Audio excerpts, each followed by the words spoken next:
Okay, let's unpack this. Imagine peeling back layers of time, not from ancient scrolls or archaeological digs, but uh, from the very rocks beneath our feet. Yeah, we're talking about secrets billions of years old. Written in stone, right? Yeah, Waiting to be deciphered. exactly. Today, we're taking a deep dive into the truly ancient, often enigmatic, Precambrian geological history of Venezuela.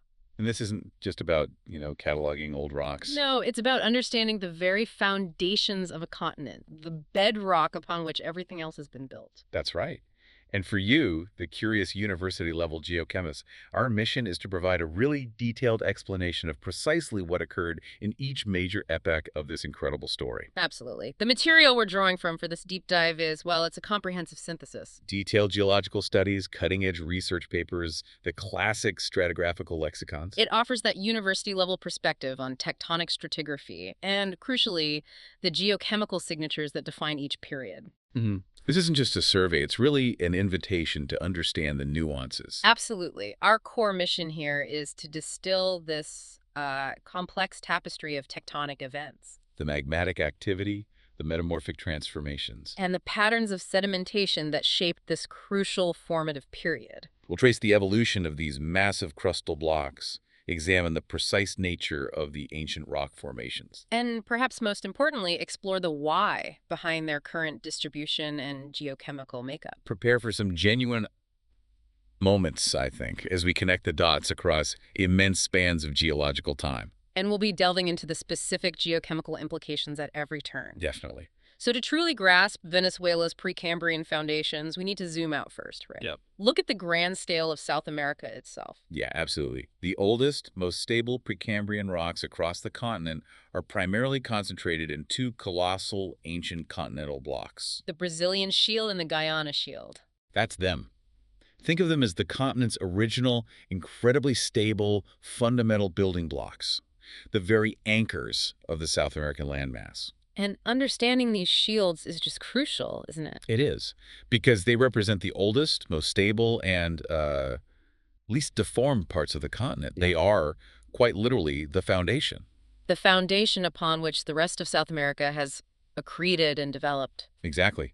These immense, ancient cratonic masses are notably separated by a truly impressive feature, the Amazon basin.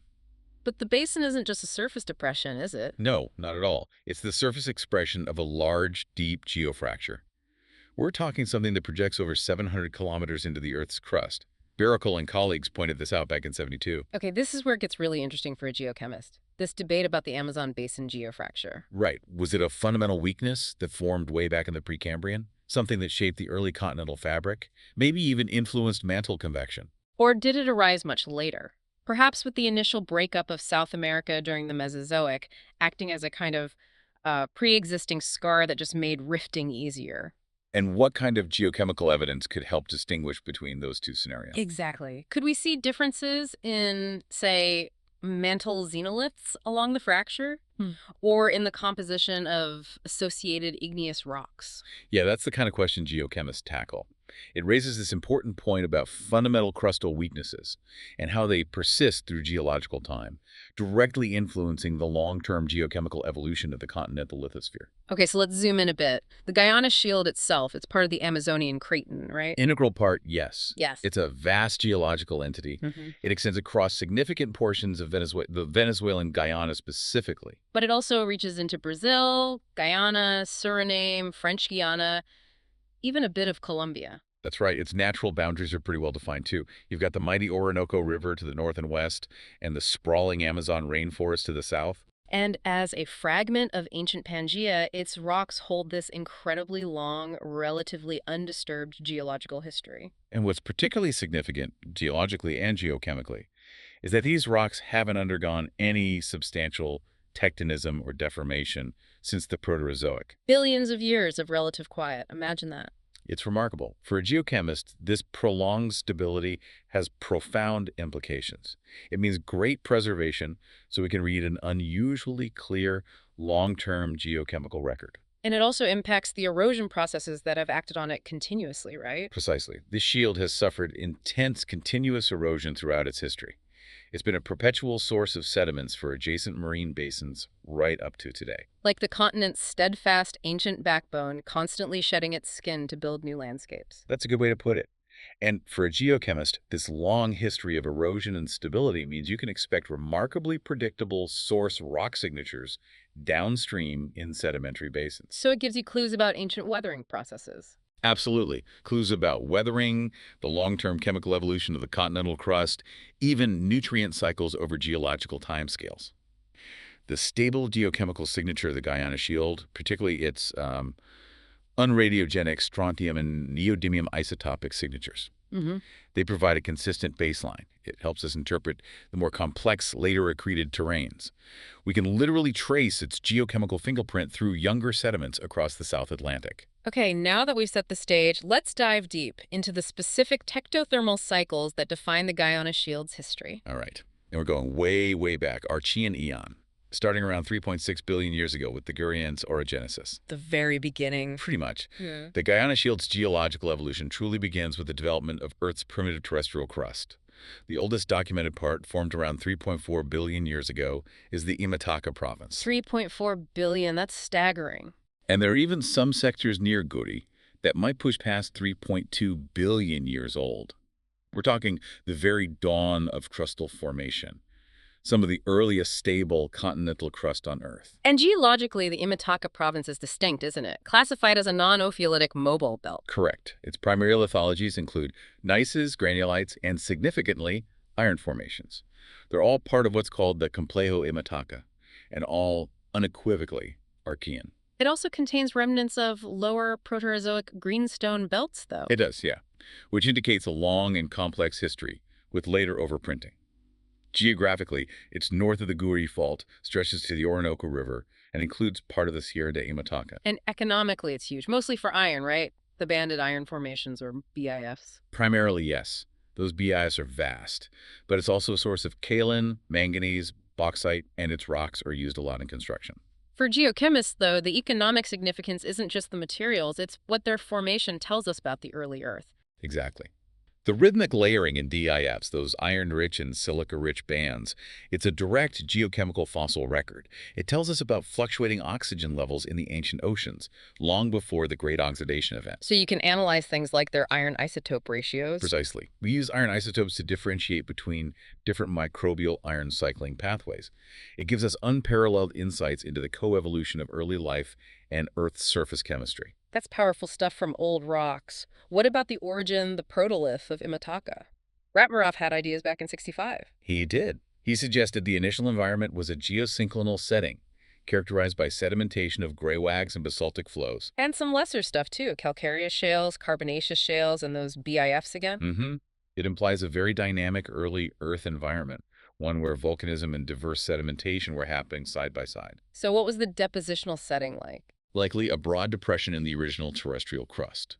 This basin was dominated by sediments from chemical precipitation, rich in silica, iron, quartz, feldspars, all derived from the protocrust alongside those volcanic effusions. It sounds like a very different kind of sedimentary system than today. Oh, definitely. Heavily influenced by early ocean chemistry, high rates of chemical weathering of that nascent continental crust, and possibly a more reducing atmosphere that allowed dissolved iron to be transported more easily. Then this whole package went through intense deformation and metamorphism. Truly intense. The pressure temperature conditions reach the granulite facies. That's extreme, deep crustal burial. Incredibly high temperatures, often over 700, 800 degrees Celsius. Wow. And there was chemical alteration, too. Potassic metasomatism. Yes, partial potassic metasomatism of the metagraywax. And then towards the end of the main deformation, you get the emplacement of granitic material, followed by dike intrusions. So for you, the geochemist, what signals does that potassic metasomatism send about the fluids involved? Well, first, the granulite facies itself is critical. It signifies deep burial and high temps, indicating extremely intense tectonic activity, maybe different from modern orogenies. And the non-ophiolitic nature you mentioned. Right, that suggests a different kind of crustal interaction, maybe early continental collision or delamination, not typical subduction with ophiolites. Okay. And the potassium. The potassic metasomatism tells us about significant fluid rock interaction at these extreme conditions. Fluids, often from dehydration reactions deeper down, transport mobile elements. Like potassium, rubidium, barium. Exactly. And this drastically shifts the rock's chemical signature, its isotopic ratios. These are key data points for us to trace fluid pathways and thermal regimes, distinguishing it from melts of different origins. It's like a chemical fingerprint of ancient fluid flow. Okay, moving into the peak and final stages of the Gurian's orogenesis, say 3.4 to 3.1 billion years ago. This was the most intense phase for Imitaka. That's right. During this time, the regional and polythermal metamorphism peaked, producing vast amounts of granulites. And lots of deformation. Plastic flow. Pronounced plastic flow deformation, yeah. Leading to migmatites, those amazing swirly rocks where partial melting happened and flow folds. It illustrates the immense pressures and temperatures causing the rock to basically flow like a thick liquid. You can almost picture the ancient crust just buckling and flowing. You can. It underscores the immense forces. For a geochemist studying these migmatites and flow folds, you'd look for microstructural evidence. Like what would confirm that viscous fluid behavior? Would look for dynamic recrystallization in minerals like quartz and feldspar, things like subgrain boundaries, chessboard patterns indicating high temperature deformation, And melt pockets. melt pockets within the migmatites, yeah, along with disequilibrium mineral textures. Okay. Those confirm partial melting and ductile flow. Okay. And after this intense phase, uplift and faulting. Significant uplift and faulting. Big structures like the Guri and Kanuka faults formed then. This uplift naturally led to intense erosion. And the whole Gurian's orogenesis ends with a major unconformity. A major regional and continental unconformity, yes. This whole sequence, deep burial, high-grade metamorphism, uplift, erosion, is the classic signature of a major mountain-building event. It leaves a lasting imprint. And for a geochemist, that erosion means. A huge amount of material was removed. It likely fed early ocean systems with dissolved solids and altered detritus, maybe fundamentally changing seawater chemistry at the time. And the unconformity itself is a gap in the record. A huge gap. Widespread exposure, removal of material, effectively resetting the surface conditions for the next geological chapter. It's a massive geochemical discontinuity. All right, let's fast forward a bit, but still stay in deep time. Early Proterozoic, 2.6 to 2.1 billion years ago. This is the start of the pre-Trans-Amazonica orogenesis. Yes, and this is where we see the birth of the Pastora province. Notably different from Imitaka, it's characterized as a complex ophiolitic mobile belt. Ophiolitic, that's key, right? Yeah, absolutely. This period initiated the pre-Trans-Amazonica orogenesis. It's marked by widespread intrusions and extrusions of mafic and ultramafic rocks, often associated with pelagic sediments deposited in the eugeoclinal oceanic basin. Clear deep water environment indicators. So Imitaka was non-ophiolitic, but Pastora is ophiolitic. How does that represent a shift in tectonic style? What's the significance of seeing oceanic crust there? That's a fantastic question. It really highlights the tectonic evolution. The ophiolitic belts in Pastora strongly suggest oceanic crust subduction and collision. More like modern plate tectonics. Much more like it, compared to the earlier Gurians and Imitaka, which might have involved more vertical tectonics or early collision types without mature subduction. Here, we're seeing evidence of oceanic crust being recycled. Implying true plate tectonics was kicking in, rigid plates moving horizontally. It strongly suggests that. Geochemically, the mafic and ultramafic rocks in these ophiolites often show signatures similar to mid-ocean ridge basalts, MRB, or arctholiites. Giving you data on the ancient mantle and early subduction zones. Exactly. We'd analyze their rare earth element patterns, trace element ratios, to distinguish these different settings. And the Pastora province itself is made of lower Proterozoic greenstone belts. Supergrupo Pastora, Grupo Botanimo. Yes, those greenstone belts. And they are intruded by domical bodies of sodic granites, which form the Complejo de Sopamo. And geographically, south of Imitaka. About 50,000 square kilometers south of Imitaka, sharing a fault contact along the Guri Fault mostly. It extends east and southeast beyond Venezuela too, within the shield. The volcano sedimentary cycle within Pastora sounds really dynamic. Starts volcanic, mafic, ultramafic. Right, the Supergrupo Pastora phase. Then it transitions to an intermediate phase with dacitic, volcanic, and sedimentary deposits. Then later, flysch-type deposits and alkaline volcanics, suggesting an arc setting. Likely an evolving arc, or four-arc setting, yes. Mm-hmm. And finally, a terminal phase with molasse-type red bed deposits separated from the initial volcanic phase by an angular unconformity. Okay, when you say flysch-type and then molasse-type red beds, for a geochemist, what does that instantly signal about the changing tectonics and sediment source? What geochemical signatures confirm it? Great point. Flysch, with its rapid alternation of deep marine turbidites and shales, it just screams active, rapid uplift and erosion of a mountain belt.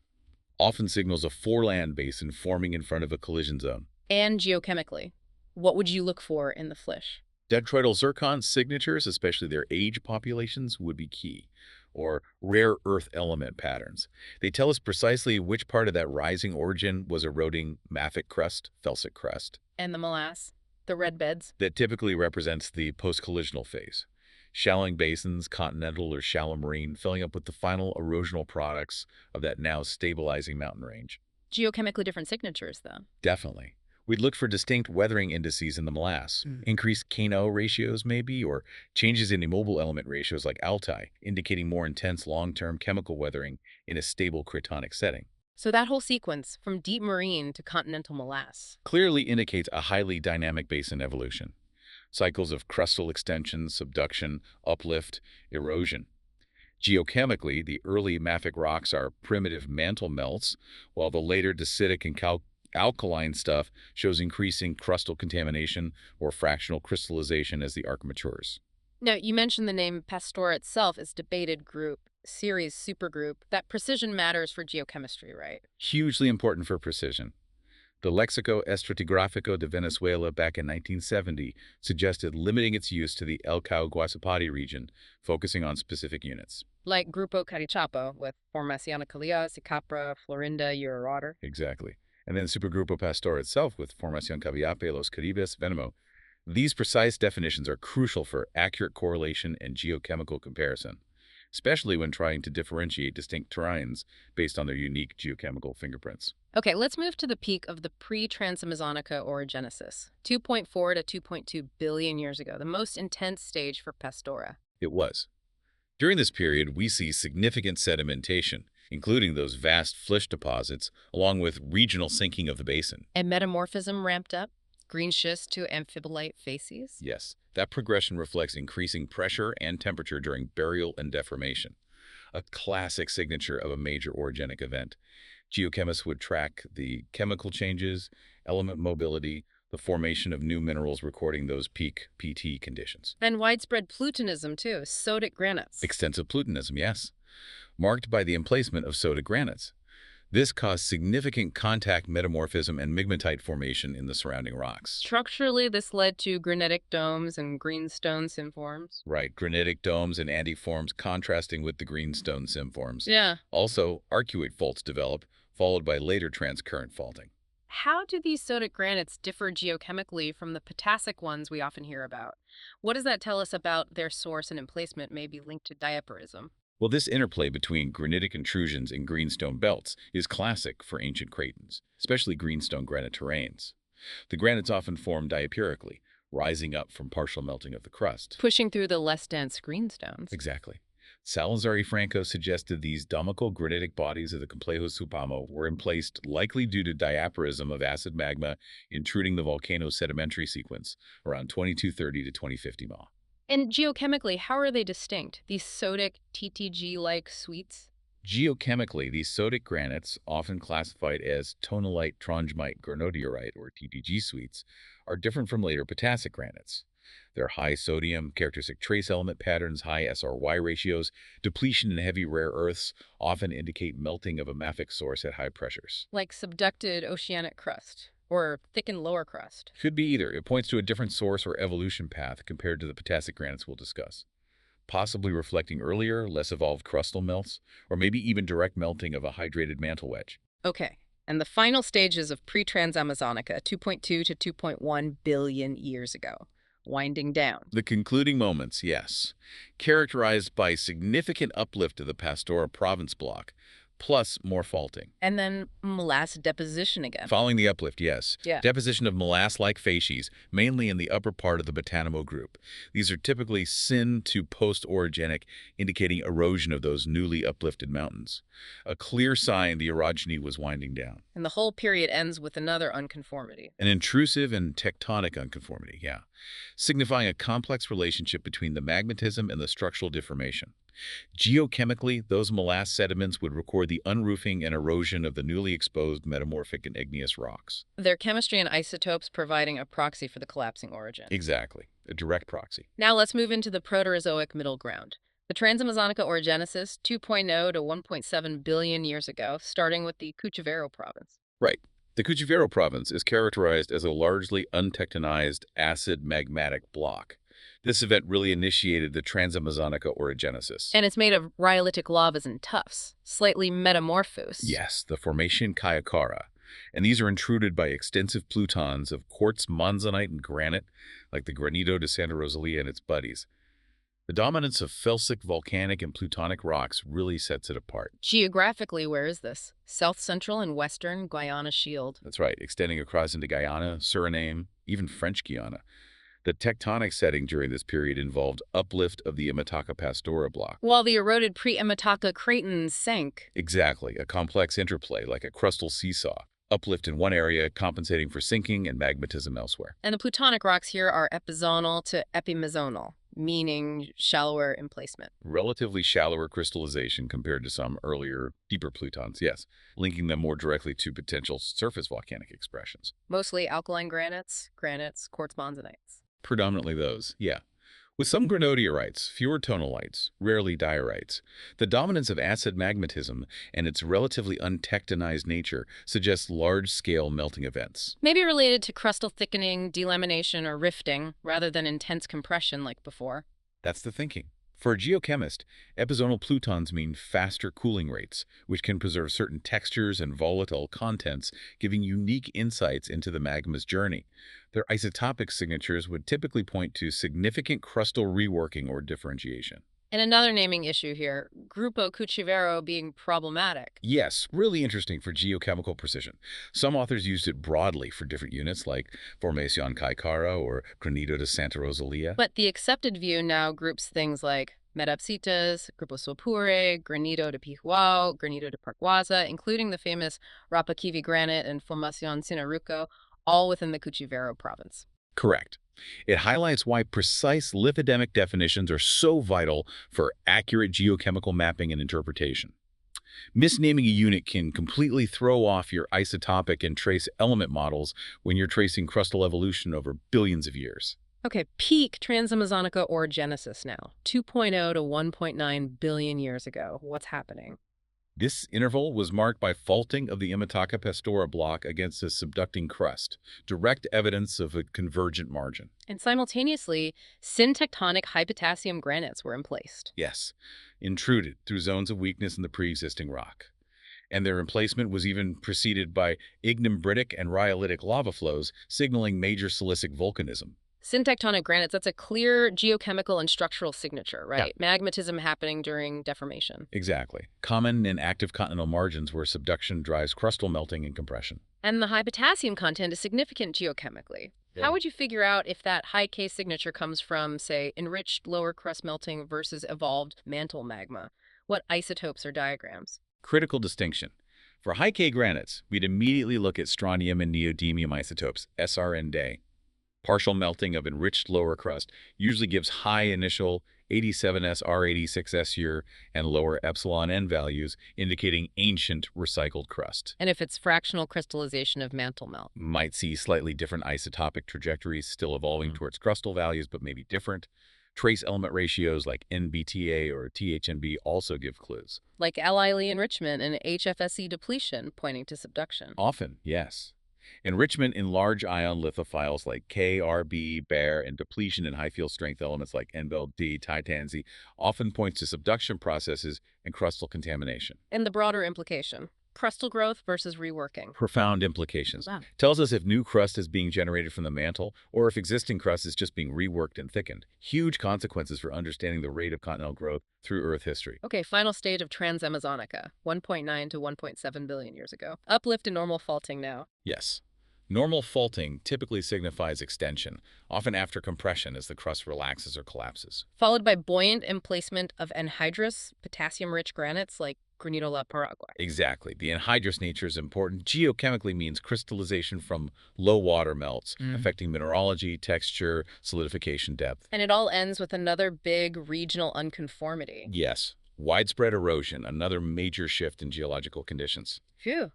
Okay, after all that intensity, things quiet down. Post-orogenic quietude and sedimentation, 1.7 to 1.3 billion years ago. Exactly. This is where the famous Roraima province comes in. Roraima province, 1.7 to 1.6 billion years ago, defined by atectonic, non-deformed continental deltaic sediments. Right. The sedimentation of the Roraima group in separate basins, followed by only minor uplift, faulting, and some basaltic intrusions. Its naming history is interesting too. Formation of sandstones.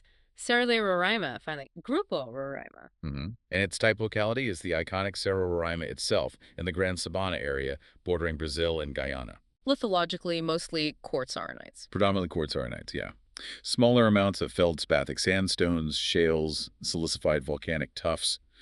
What's truly remarkable for a geochemist is that these sediments are largely horizontal, minimally deformed. And thick. 1,800 meters, 2,500 meters, even up to 5,000 meters in places. Immense depositional basins accumulating over a remarkably stable platform, yes. And these form the famous tapus, those high plateaus. Exactly. Distinctive decakilometric to kilometric high plateaus reaching 2,500 meters at Cerro Roraima. With that unique solution morphology, pseudokarstic features. Noted by Sherbin and Urbani back in '74, yes. Leading to block fields, turrets, sinkholes, caves carved by eons of weathering. For a geochemist studying these quartz-rich sediments, what proxies reveal the paleoclimate and weathering conditions back then? Trace elements, stable isotopes. Great question, because Roraima is a pristine record from nearly 2 billion years ago. For paleoclimate, we'd look at mobile versus immobile element ratios like Cal or Nial. The chemical index of alteration, CIA. Exactly, indicating weathering intensity in the source region. Stable isotopes of oxygen and hydrogen in authigenic minerals, or fluid inclusions in quartz overgrowth, could give clues about paleoprecipitation and temperature. And the quartz-rich nature itself suggests intense weathering. Yes, remove most less stable minerals. The Roraima group really represents quiet, large-scale continental sedimentation, a stark contrast to the preceding orogenies. Its preserved horizontal bedding is a key marker for crustal stability. Stratigraphically, it sits unconformably on older basements like Pastora and Cuchivero. Correct. And importantly, no younger formations are known to rest directly on it within the shield, emphasizing its unique position. It saw low-grade load metamorphism, though, suggesting burial and later erosion. Yes, suggesting a substantial overlying thickness has since been removed. Ghosh and Urbani pointed that out in '77. The only young sediments now are alluvium in the valleys between the tepuis. During this quiet period, 1.65 to 1.45 billion years ago, there was also atectonic magmatism and thermal events. Yes, marked by atectonic mafic and ultramafic magmatism, not linked to active deformation, maybe related to mantle plumes or intraplate extension, deep-seated thermal activity. And the El Manteco thermal event, 1.5 to 1.45 billion years ago. Right. This involved widespread emplacement of potassium-rich granites, from small plutons in Pastora to massive batholiths like the Rapakivi Granito del Parguaza in Cuchivero, associated with local unconformities too. Those widespread K-rich granites in an atectonic period are significant geochemically. Indicates crustal melting or enrichment during quiescence. Definitely. The Rapakivi texture itself, with those mantled feldstars, suggests specific peaky conditions and water content, clues to the melt's evolution. How would you confirm a mantle plume origin for this versus localized extension? What trace element or isotope ratios? To confirm a plume origin, we look for enriched mantle signatures, high MBY or LA-B ratios like Ocean Island basalts, OAB. And isotopes, lower Serra or higher in deep. Often, yes. Lower initial senior isotope ratios, higher epsilon N values, maybe approaching bulk Earth or depleted mantle values, distinguishes them from melts sourced mainly from ancient crust. And the Rapakivi texture Suggests specific differentiation processes, relatively dry conditions, shallow emplacement, consistent with rapid ascent from a deep, hot source, like a mantle plume hitting the base of the lithosphere, causing widespread anerogenic magmatism. After this, more sedimentation, 1.45 to 1.3 billion years ago. Deltaic continental sandstones again. Yes, further untectonized sandstone formations. Initially poorly studied, sometimes confused with Roraima, highlighting correlation challenges over these timescales. Associated with local unconformities, too. And the continued sedimentation suggests sustained erosion of the Guyana shield, constantly supplying tertitus to basins. Okay, finally, within the Precambrian, the late Proterozoic, orinoquins or Nicarine orogenesis, 1.2 to zero point 0.8 billion years ago. Yes. Less intensely described than earlier ones, but still classified as a major tectothermal cycle, indicating significant crustal rearrangement. What did it involve? Recrystallization, faulting, Recrystallization, faulting, and minor intrusions of granitic aplites and pegmatites. It culminates in another major regional unconformity. presented as an isostatic readjustment, the crust finding equilibrium. Pretty much, yeah. Like a long, slow sigh of the continent after the bigger events. Geochemically, those minor aplate and pegmatite intrusions give insights into late-stage magmatic processes. Highly differentiated residual melts, enriched in incompatible elements like lithium, beryllium, tantalum, Often, yes, that's what we look for. and bringing us closer to the present, 800 million years ago to today, ongoing uplift and erosion, That's the main theme for the shield itself. Ongoing uplift and erosion. punctuated by some Paleozoic basalts. Yes, indicating renewed, though limited, magmatic activity much later, possibly linked to rifting or continued crustal thinning. The eroded peneplain areas are now largely covered by quaternary sediments like Formation Mesa and recent alluvium-colluvium. Highlighting the continuous, slower processes still shaping the landscape. Exactly. And for a geochemist, that continuous erosion means the Guyana Shield has been a steady source of weathered material for billions of years, significantly contributing to global sedimentary and geochemical cycles, influencing ocean chemistry, formation of younger basins worldwide. Okay, let's broaden the view again. Because Precambrian rocks in Venezuela aren't just on the Guyana Shield, are they? They crop out in mountain belts, too. That's right. It points to a much more complex geological history involving accretion of crustal blocks. This is where the story gets really interesting. It's not just one ancient core, but a mosaic. So these Precambrian rocks are basically autochthonous or allochthonous. Essentially, yes. The autochthonous terrains are the rocks that stayed put relative to the main continental mass. So the Guyana Shield itself and the basement south of the Apure Fault. Exactly. They represent the stable, ancient core, undisturbed by major lateral movements or exotic additions. But then the allochthonous terrains, the dynamic part of the story. These are the crustal blocks that originated elsewhere, totally separate landmasses, and were later docked or sutured onto the South American plate by immense tectonic forces. Like tectonic puzzle pieces assembled over eons. For a geochemist, what tools are key for identifying these accreted blocks and proving they came from somewhere else?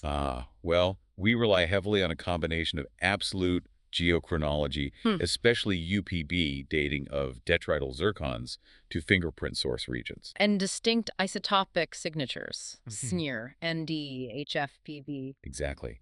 Signatures that would differ significantly from the autochthonous Guyana Shield. Paleomagnetic data can also provide direct evidence of their original latitude, proving they're exotic.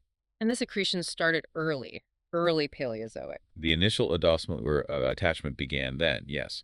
Examples include rocks, now near Merida and San Cristobal in the Andes. Then more suturing in the late Paleozoic, also incorporating Precambrian terrains. Yes, for instance, granitic rocks in Colombia's Sierra Nevada to Santa Marta have been dated from this event, showing these ancient blocks were caught up then. And the latest major collision was much later, Cretaceous, linked to the Caribbean. Right. End of the Mesozoic, linked to Caribbean-South American plate interactions.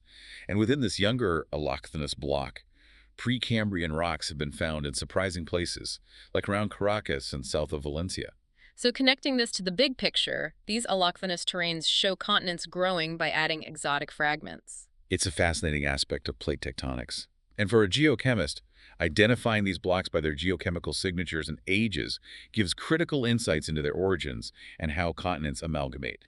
Raising questions about how their formation differed from the stable shield. Precisely. Provides contrasting geochemical evolution paths that ultimately built the modern Venezuelan crust. Let's zoom in on some of these regional Precambrian outcrops outside the shield, starting with the Andes complex ancient roots there. Definitely. Precambrian rocks in the Venezuelan Andes are in two distinct zones, separated geographically by the Boconó Fault Zone's axial rift. In the southern zone, there's Formation Bella Vista. Yes. Type locality near Rancho Bella Vista, Barinas State, forms the NE trending fault wedge, about 75 kilometers long by 14 kilometers wide. Lithologically diverse. Schists, slates, phyllites, argillaceous schists. Intruded by granites and pegmatites. Quite diverse, yes. Gray and green sericitic and chloritic schists, dark slates, phyllites, phyllitic shales, argillaceous schists, locally intruded by pink granite, porphyritic granite, pegmatites, quartz veins. And the protolith likely platformal sediments. Coarse, silicious, and argillaceous clastics. That's the interpretation. Yeah, a continental shelf setting. Given that mix of schists and slates, what geochemical proxies help reconstruct that platformal environment? Trace elements, detrital zircons. Good question. To really nail down the depositional environment for Bella Vista, we'd start with whole rock geochemistry on the fine-grained schists and shales. Looking for things like serum anomalies and REE patterns for redox conditions. Exactly. Or trace element ratios like VCR, NICO, to constrain redox further. For provenance, detrital zircon UPB geochronology is essential. Analyzing individual zircon ages to fingerprint the source, see if it matches Guyana Shield or something else. Precisely. This formation clearly has a distinct depositional and metamorphic history compared to the shield, different basement or tectonic setting. The schist variations also point to different protoliths and metamorphic conditions. Okay, moving to the central and north-central Andes. Grupo Iglesias, or Complejo Iglesias, covers a huge area. Over 50% of the Venezuelan Andes, yeah, spanning Merida, Trujillo, Táchira, Barinas states, type locality near Merida City. Represents the oldest rocks in the Andes, Upper Precambrian. Correct. Primarily composed of dioritic and granitic gneisses, garnet mica schists with sills of amphibolite, highly folded and metamorphosed, indicating very intense deformation. Schubert recognized 3 subunits back in '68. He did, working between Barinas and Santo Domingo. Each tells a piece of the geochemical story. The inferior. Gneiss bandeado de la Mitisos banded gneisses and schists with quartzite. The intermedia. Esquistos y cuarcitas de El Anambique, laminated quartzites and micaceous schists, highly folded. And the superior. Gneiss granitico de la Raya, granitic gneiss intruded by amphibolite. That's the sequence he described. For a geochemist, deciphering the protoliths of these highly metamorphosed units, especially the gneisses and schists where textures are gone, how do you do that? What markers are robust? The classic challenge in high-grade terrains. We focus on immobile trace elements, ones not easily moved during metamorphism. Like NBY, teaser, rare earth patterns. Exactly. Those are incredibly robust, preserving signatures even through granulite facies. Specific REE patterns can distinguish igneous protoliths, like basalts versus granites, from sedimentary ones. The garnet in the mica schist. Indicate specific PDT conditions. The garnet's own major and trace element zoning can even record the metamorphic path it took. So the complexity of Grupo Iglesias points to a long, intense history, continental collision. Likely. Characteristic of a major tectonic event or collision. The different subunits suggest variations in protolith and metamorphic conditions, maybe even multiple events. It's possibly correlatable with the Perias series association.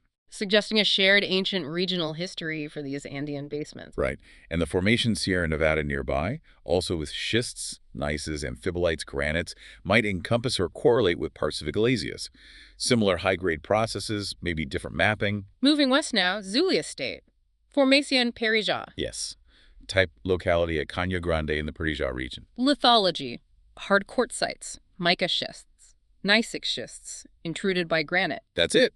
Hard quartzites cut by quartz dikes veins, plus mica schists and gneissic schists intruded by granite. And the age is debated here. Precambrian, Paleozoic, Pre-Devonian. Big debate. Little at all. In 43 thought maybe Precambrian. Here in Whitman in 60 suggested Upper Precambrian to Lower Devonian. Bowen in 72 just said Pre-Devonian. Highlighting the challenge of dating these deformed rocks without good radiometric controls.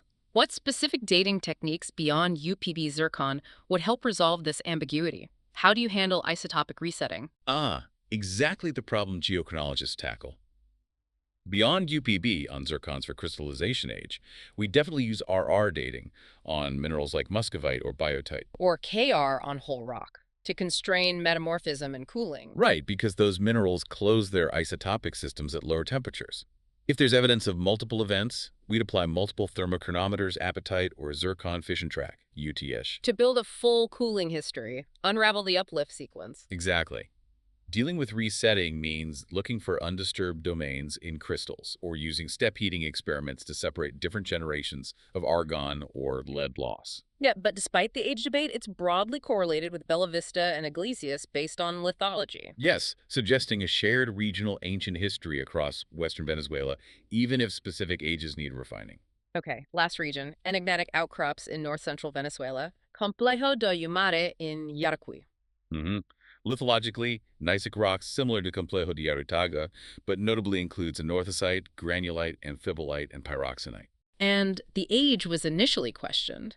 Based on granulite and anorthosite, they thought maybe a faulted block of the Guyana Shield, Precambrian. That was the initial interpretation, but Gonzalez de Juana et al. In 1980 rightly pointed out it was speculative without radiometric dating, trying to date these complex rocks in the field. It's tough without the lab work. Very tough, like reading a heavily overwritten manuscript, but then later geochronology by Ostos, Urbani, and others. Firmly established Precambrian rocks in the Cordillera de la Costa, making a Precambrian age for Umar plausible. Much more adequate interpretation now, yes. A great example of how science evolves with new data and techniques. Absolutely, that presence of anorthosite and granulite facies rocks is striking.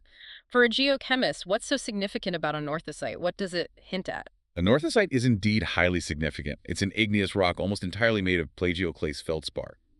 Geochemically, its extreme enrichment in calcium and aluminum and depletion in mafic elements points to specific magmatic differentiation processes. Like massive plagioclase accumulation from big mafic intrusions deep in the Oh, crust. yes, typically associated with large igneous provinces or stable cretins, indicating ancient, thick continental crust. Finding confirmed Precambrian anorthosite here extends that ancient history to unexpected regions. Suggesting parts of the modern coastal range have deep, old connections to the continent's core. It really suggests that. Would analyze their REE patterns, often showing positive europium anomalies, confirming the plagioclase-rich nature, and giving insights into the magma's redox state. And finally, Mediterraneous de Tocum in Miranda State, Cordillera de la Costa again. Yes. Type locality, the Tocum River Valley, north of Caracas, within El Avila National Park. Broadly dated Precambrian Paleozoic. Described as amphibolic rocks from a diuretic or gabbroid protolith. Contreras and Urbani describe them that way, yes. Yeah. Possibly from diorite or gabbro. Also includes patches of metadiorite and some pegnetic bits. For a geochemist, these indicate ancient igneous activity that got metamorphosed. Exactly. They're crucial. We'd use whole rock major and trace element geochemistry to try and see through the metamorphic overprint. Reconstruct the original igneous composition in a tectonic setting. Using diagrams like NBY versus ZRTI to distinguish arc versus intraplate. That kind of thing, yeah. Their metamorphic grade and original igneous character tell us about the PT paths and the nature of the crust they came from. Vital clues about this crustal segment back in the Precambrian and early Paleozoic. Wow. So, summing up this incredible journey, what does it all mean? Well, we've journeyed back billions of years, traced the violent and serene episodes shaping Venezuela's Precambrian, From the scorching granulates and ancient BIFs of Imataca through the oceanic rifts and evolving arcs of Pastora, to the vast, quiet sediment beds of Roraima. and the accreted, exotic blocks of the Andes. You've seen the raw power of plate tectonics and deep crustal processes at play. It's a testament to Earth's dynamic evolution. And for you, the geochemist, understanding these ancient foundations, it's like having the first chapter of Earth's autobiography. Exactly, laid bare. It informs everything from mineral distribution like the iron in Imataca to the very composition of the modern crust. The shifts from mafic to felsic magmatism, the different orogenic styles, the long erosion periods. They all tell a story about planetary evolution and the unique geochemical signatures that emerged. The changing metamorphic styles from granulite to green schist, record evolving thermal gradients and tectonic pressures, letting us reconstruct ancient geotherms. And here's where it gets really fascinating. Thinking about the legacy, how these ancient fault lines, these deep weaknesses from gradients or pre-Transamazonica. Still influence seismic activity and fluid pathways today. Exactly. Or how that intense, continuous erosion of the Guyana Shield for billions of years has left a unique geochemical fingerprint on modern sedimentary systems globally. Influencing ocean sediment composition, marine nutrient balance, everything. What more might these ancient rocks reveal? About Earth's earliest atmospheres, continental crust origins, the coevolution of life and planets? If we could just decode their full story with the latest techniques. It's an ongoing quest. We really encourage you to explore the specific localities we've mentioned, or maybe delve deeper into the geochemical techniques we touched on, iron isotopes for BIFs, NDSRHF for crustal growth, thermochronometers for exhumation rates. The tools used to unravel these deep time histories and decipher the hidden messages in these ancient rocks. The story is definitely far from over.